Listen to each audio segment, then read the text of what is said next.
baie welkom by Koffietyd saam met God. En so is dit Woensdag en ons lees nou weer ons gedeelte vir die tweede keer, en die tweede laaste keer, so lekker in die middel, en dan gaan ons 'n bietjie daaroor praat. So kom ons lees, Efesiërs 4 vanaf vers 25. Daarom vermy die leuen en praat elke een die waarheid met sy naaste. Want ons is lede van een liggaam. Word kwaad, maar moenie sondig nie. Laat die son nie ondergaan oor julle woede nie. Moenie die duiwel plek gee nie. Die een wat nog steel, moet nie meer steel nie. Hy moet eerder werk deur met sy eie hande te doen wat goed is, sodat hy iets het om vir die behoeftiges te gee. Nie 'n enkele afbrekende woord moet uit julle mond uitkom nie, maar eerder 'n woord wat goed is vir noodsaaklike opbou, sodat dit voordeel mag bring vir diegene wat dit hoor. En beproef die Heilige Gees nie van God, deur wie julle met die oog van die dag bevryding verseël is nie. Laat vaar alle bitterheid en woede en gramskap en geskreeu en gelaster, saam met elke vorm van kwaad. Wees goedgesind teenoor mekaar, met innige meelewing terwyl julle mekaar vergewe, soos God in Christus julle ook vergewe het. Volg dan die voorbeeld van God as geliefde kinders en leef in liefde, net soos Christus ons lief gehad het. En homself ter wille van ons oorgegee het as 'n offergawe aan God, as 'n offerande met 'n aangename geur. Maar soos dit heiliges betaam, moet daar onder julle van onsedelikheid en allerlei onreinheid of gierigheid geen sprake wees nie. Ook nie van skandelike of dwaase of lawwe praatjies, wat alles onvanpas is nie, maar eerder van danksegging, want dit moet julle goed begryp. Geen oorreder of onrein of gieraard, so iemand is 'n afgodsdienaar, het 'n erfdeel aan die koninkryk van Christus en van God nie. En so ek wil praat oor hierdie interessante gedeelte wat ons kry in vers 28. Die een wat nog steel, moet nie meer steel nie, hy moet eerder werk deur met sy eie hande te doen wat goed is, sodat hy iets het om vir behoeftiges te gee. En so is nog interessant, ons het daaroor gepraat Sondag, en is so interessant, dat hy sê dat, as ek hierdie gedeelte lees, kom ons begin eers daar, as ek hierdie gedeelte lees, dan dink ek aan Robin Hood, nee, en hy het gesteel, sodat hy dit vir die armes kan gee. En so ons lees hier heeltemal iets anders, hy soos, die een wat nog steel, moet nie meer steel nie, maar hy moet gaan werk, en met sy hande iets goeds doen, sodat hy iets vir die armes kan gee, of die behoeftiges kan gee. En so ek wil vra, waarvoor werk jy? Dis die vraag wat ek wil hê jy moet oordink. Waarvoor werk jy?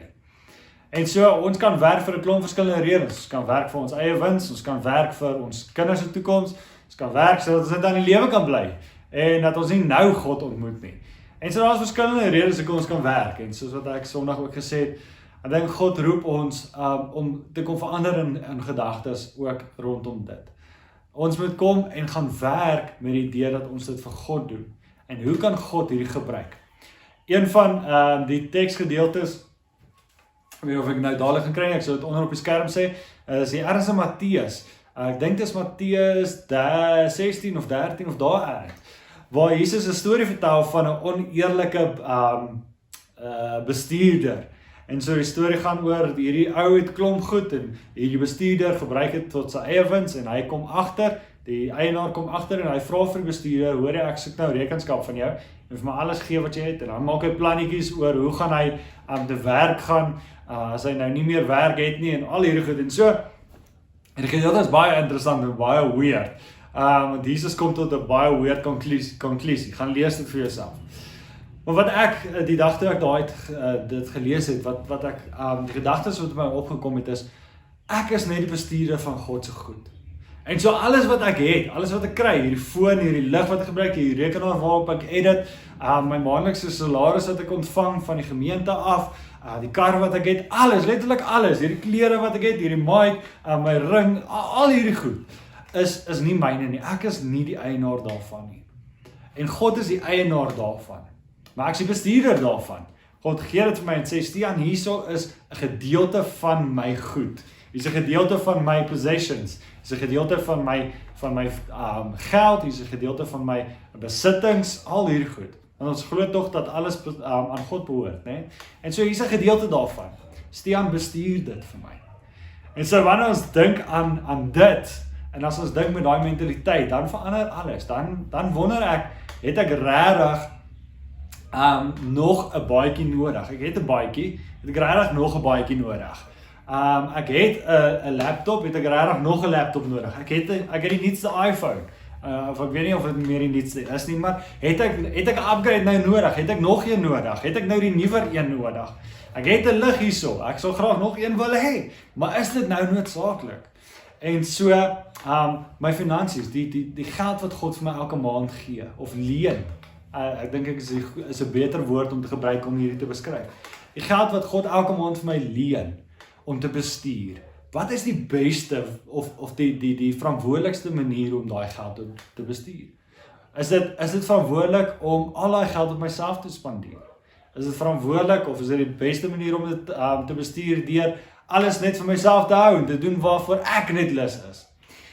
Jesus gee vir ons hier, of Paulus skryf hier 'n ander gedeelte inspirasie deur Jesus, of die Heilige Gees kom skryf Paulus hierdie en hy sê, die ou wat steel moet nie meer steel nie, maar hy moet gaan werk.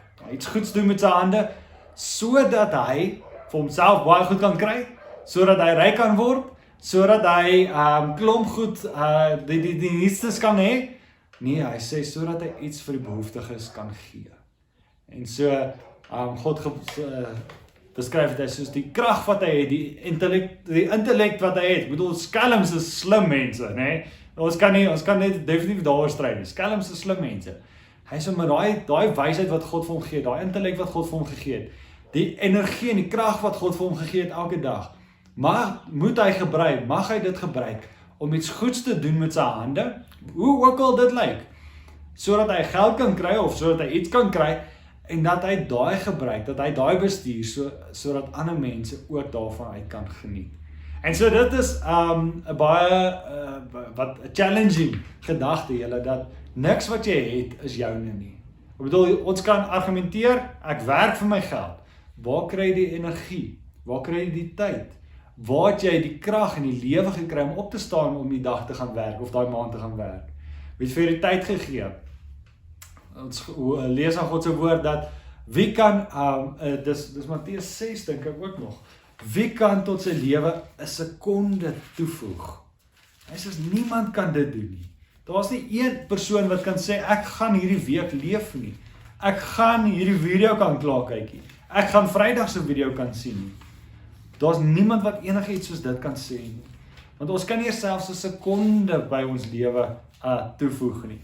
En so alles wat ons het, letterlik alles, die tyd wat ons nog oor het op aarde, die energie wat ek het om op te staan vir oggend en môreoggend, dit alles is God se genade wat God vir my gegee het. En hoe bestuur ek dit? Wat het ek hoe bestuur ek dit die beste tot God se of tot God se eer? En so eendag mag God nie vir my sê ek was 'n oneerlike bestuurder van sy besittings nie. Mag hy vir my sê Stian, well done. Ek dink nou aan die gedeelte waar Jesus praat oor die arbeiders en so die baas gaan weg 'n bietjie en hy gee vir elkeen talente, mos geld. En hy sê bestuur dit vir my. Dan eindig dit en sê die een wat getrou was oor min sal getrou of sal baie voorgegee word. En mag ons dit hoor. Mag ons eendag hoor, "Sjoe, Stian, jy was so getrou met dit wat ek vir jou gegee het, daai besittings. Jy het dit so goed bestuur vir my. Hier is vir jou soveel meer om te gaan bestuur vir my." En so mag ons dit hoor. Mag ons leef met daai gedagte en met daai verandering in gedagtes dat niks wat ons het is ons eie nie. Dis nie my besittings nie. Selfs hierdie asem wat ek het, selfs hierdie ring, wat ook al dit is, hierdie hoed, hierdie wat ook al. Hierdie asem wat ek nou net ingeneem het, selfs dit is nie eens my eie besitting nie. Dis 'n gawe, dit is die besittings van God. En Here, hoe bestuur ek dit? Hoe gebruik ek dit? Gebruik ek dit tot eer van U of tot eer van my? Mag jy daaroor gaan dink en mag jy 'n wonderlike dag hê. En mag jy sommer 'n geseënde dag en 'n geseënde week verder hê. En mag jy dit gaan bestuur. Hoeveel dae en hoeveel tyd jy nog oor het, mag jy dit bestuur tot eer van God. Mag dit so wees. Blessings vir jou.